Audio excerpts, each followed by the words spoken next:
We are learning new information about the gruesome beheading of a woman near Minneapolis this week and why the alleged killer was free to walk the streets in the first place. Today, police charging Alexis Saborit with second-degree intentional murder for his role in the death of America Thayer. Local reports suggest Saborit was released on bond this spring after allegedly trying to burn down his apartment in 2020, just 3 years after he was convicted of domestic assault charges in 2017. Here now, Vince Coglianese, radio host and editorial director of the Daily Caller, a very busy man. Great story at the Daily Caller covering this. It's important. These are the things that Americans need to know about what's transpiring in great American cities. Give us a picture about why this is even possible right now, Vince.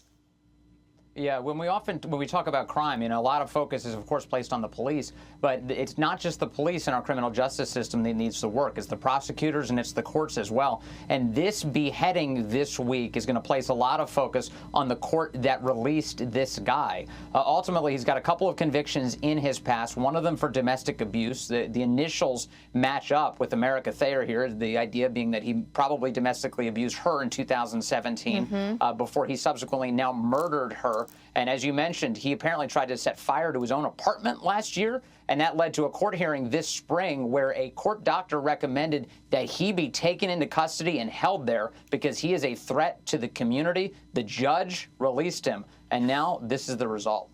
Would you say, it seems to be clear that the rhetoric that is coming out of Washington, out of certain politicians, the defund the police movement, this rejection of justice and repercussions and responsibility, that this is what is driving this. Would you agree with that? A consequence-free world is a world in which criminals thrive, and that is what we've created. I look to here in D.C., Naya Courtney, 6 years old, killed 2 Fridays ago now on the streets of D.C., gunned down in the middle of the night. The person who killed her already was in trouble in Maryland this past year for an illegal weapons charge and grand theft auto. This is typical. These are criminals who get released back into the public and then go on to commit heinous acts of violence. And people think, some people are being told or believe this is just some natural progression of evil America. This is the result of policy as well. It's a result of rhetoric when they can't, we're not going to defund the police. The rhetoric has made it impossible for the police to do their job. So the police resign or they move on to some other career or they quit, whatever they do. But this is the end result of the democratic mindset.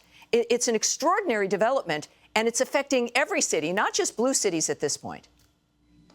And it's the product of Democrats who don't feel that they need to actually change the laws in order to change what the laws are. You're looking at district attorneys, states attorneys, Commonwealth attorneys across the country who are being put into place by wealthy liberal donors like George Soros has definitely done this.